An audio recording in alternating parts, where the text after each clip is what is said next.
Now, we're moving to our final guest of the day, Jennifer Kabbany of the College Fix periodical, who wants to talk about some of the antics going on collegiate campuses as we wrap up the summer as the kids get ready to go back to school. Jen, are you on the line? Hi, I am. Boom. Be embarrassing if you were not. All right. So the initial thing when we were kind of pitching each other, we were talking via Twitter, you mentioned that Robert E. Lee's horse got canceled. The horse is being removed from at least one major campus. What happened? Yeah, so the horse, Traveler, was General Robert E. Lee's trusty steed. And he had the horse not only during the Civil War, but actually afterward when he became president of what is now called Washington and Lee University. Anyways, he loved the horse. The horse had like great personality and kind of gave him a lot of trouble, but still was courageous and loving, and just had a really great personality. The horse died shortly after Lee died, and it was buried on campus, and they put up a couple of plaques. Well, anyways, over the summer, they just took down the plaques to the horse, Traveler. And people just thought it was a bridge too far. I mean, it's a poor horse, like what did the horse do, right? The horse didn't know anything about the Civil War or what he was fighting for. He was just doing what his owner was telling him to do, So people just thought it was kind of ridiculous and just goes to show the political correctness and the cancel culture on campuses nowadays. Okay, and so the argument for taking down the plaque for the horse was just that Robert E. Lee had once ridden the horse, like he'd told it to charge or something? Well, yeah, I mean, the plaque had said this horse used to belong to General Robert E. Lee. This is the home of Traveler. So they actually had a plaque on a building, and then they have like a gravestone. But both of them mentioned, I guess, that the Traveler had been owned by Robert E. Lee, and since you can't say the name Robert E. Lee anymore, they had to remove the plaques, the markers. They replaced the gravestone at least. At least they did that, or else, come on. But it just says Traveler now. No, it doesn't mention it was a horse, doesn't mention it was Lee's horse or anything like that.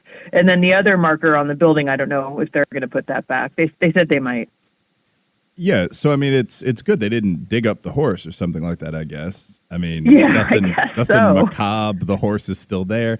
But I mean, I've got to say, just as kind of a cynical guy, isn't Washington and Lee going to have some big problems down the road if they want to take this seriously, considering they're named after George Washington and Robert E. Lee? Well, in fact, for years they wanted the name change. The faculty, especially after the death of George Floyd, really upped the protests and the petitions, and resolutions, telling them to just take Lee's name off of the university entirely. But finally, the board of trustees says, look, we can't do that because we have a reputation, right? We're like a 150-year-old school, and everybody knows this is Washington and Lee. But they did agree to take off Washington and Lee's pictures from the diploma. They used to have, their little mug shots on the diploma, and they took those off. But I guess actually renaming the school is a bridge too far. Yeah, I mean, to some extent, that's the problem with most politically correct virtue signaling. Like, we all know that everyone's ancestors, I mean, mine are Black West African, Celtic, and Plains Indian, and they weren't known for being peaceful. But everyone's ancestors did bad things by today's standards. But you can't tear down all of society to make that point. So they're abusing this poor deceased horse, but the whole school is named after people that owned slaves because most people that lived and had money until 1865, at least in the South, owned slaves. So, I mean, there's an element of kind of land acknowledgement here where people will stand up and very virtuously say, honor to the Sioux Indians who lived here once, who fought us so well. But, I mean, that's it. There's no thought of giving the land back to the Sioux Indians. Things are going to go on and business as usual at North Dakota State. So, as a more serious question for you, though, you write for the College Fix, and as I understand, you're an executive there as well. The College Fix focuses on these antics on university campuses. Why is the university such a hotbed for kind of bizarre political signaling, usually from the left? Well, the people that tend to go into teaching as a profession, I guess you might be exception to the rule, but most of the scholars at universities, professors and PhDs, they just tend left. I mean, they're thinking and they want to do something altruistic and change the world, and so they decide that they're going to have influence under these bright young minds and convince them, I guess, that America is awful and racist and there's no hope and it's not the land of opportunity and everything needs to be thrown out and redone.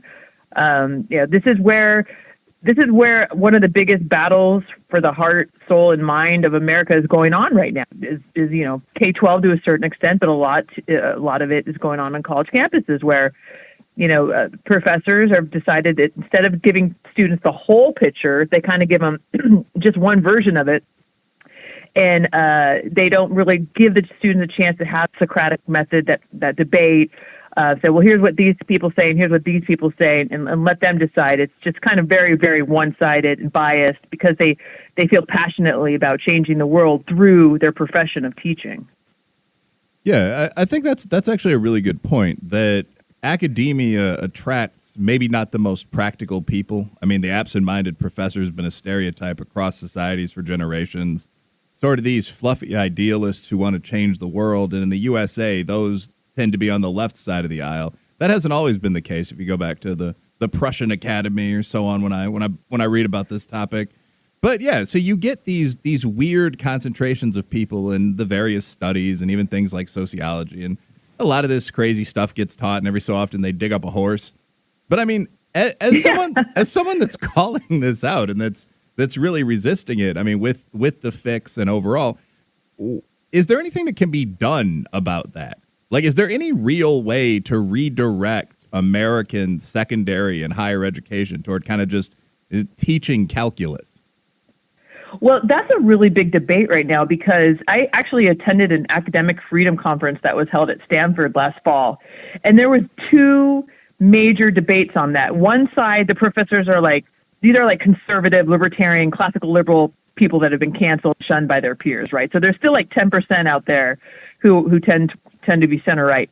And half the room was like, no, there's no hope. We've got to, burn it to the ground and start fresh. And then the other half was like, no, we can kind of change it from the inside.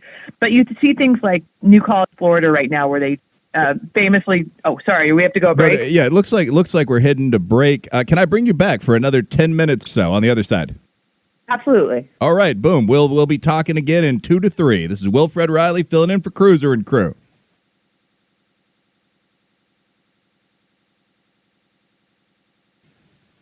All right, this is a special part of our time together. This is the last segment of the day. Wilfred Reilly, no longer number 27 in your program, still number 1 in your heart, filling in for Kruser and the rest of the crew. 859-253-5959 is the way to contact us if you want to send a final goodbye message to perhaps your favorite all-time guest host. Right now, though, we're talking for the last 10 minutes or so about a pretty serious topic with Jennifer Kabbany of the College Fix publication. And that is kind of what's going on with higher education. We recently saw a high-profile story where Robert E. Lee's horse was quote-unquote canceled, and whether it's fixable. So, Jennifer, do you think it is? Like, how can the issues in higher education, the political partisanship, this sort of thing, be repaired? And if they can't, is it realistic that new institutions like New College or whatnot are going to ever grow the same brand equity as a Northwestern or Stanford? A little bit of everything. I mean, we can have new institutions pop up. We see a ton of legislation outlining, DEI stuff. And we see different type of intellectual centers popping up within, universities. But the number one thing I always tell parents, grandparents, watchdog, concerned citizens is don't let your kid's teacher be their only teacher. Give your young children and grandchildren the facts and data and logic to arm them with the knowledge so that when they are in the classroom and they hear something that doesn't sound right, they can discern that and have the counter argument ready as opposed to just buying it hook, line, and sinker.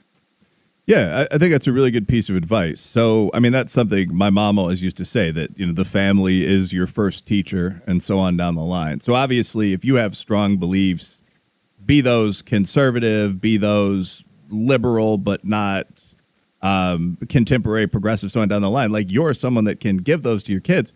How would you respond to the claim that you're encouraging just ordinary citizens to, quote unquote, do their own research and challenge the experts, the people that really know their way around a gender studies textbook? Well, there's common sense. I mean, that's one of the funny things about this argument about is a woman a man or man a woman or whatever. Like, people have common sense. They're not idiots. They can figure things out. Give us a little credit, will you? So I think that we have to have more confidence in just Americans understanding what's really going on here. But what happens when you send the kids to college is it's kind of like a death by 1,000 cuts. I mean, they get it in freshman orientation, then they get it in their first year seminars, and they're getting it in the dorms, and they're getting it all around. And by the time they get out, they kind of just been convinced of it all. So just make sure before you send your kids off to college, you've had a good talk with them, and not just one. These are conversations that go on over the dinner table, night after night, or you have these conversations on Sundays, or maybe when you're driving in long car rides or whatever. It can't just be like a one and done. You got to really start when they're young, and so that by the time they're 18 and they're off and running, are you giving them a great foundation? Yeah, I think that's a great point. And that's a good closing line, because you're the final guest of the day for this show, that there's this thing called common sense that tells most people that have ever been on a second date or a varsity tryout that men are different from women, that makes you able to work as a juror, so on down the line. And that when people are saying things that sound like nonsense, they usually are. They're probably not geniuses. They're probably people in some partisan niche field that are talking crazy, as my friends in my old neighborhood would have put it. All right. How can people get in touch with you and with the College Fix, the e-magazine overall? How can people reach out if they want to read your work? So we're at thecollegefix.com, and we're also on Facebook, Twitter, Instagram, they're formerly Twitter, it's called X, whatever we're calling it now. But yeah, we're all over the place. So just come read our stuff. There's never a dull moment, trust me. I would recommend that. There is rarely a dull moment with the Fix. I'm going to continue saying Twitter for a while, despite Elon Musk's rich guy decision to buy the business and throw away all its brand equity, which makes very little, if any, sense. However, he did start paying me for talking trash online, which makes me feel strongly affectionate for the guy. Can I vouch for that? Because I follow you on Twitter and Facebook. You got great social media game. So all y'all out there, go give Professor Reilly a follow, because he's a funny guy.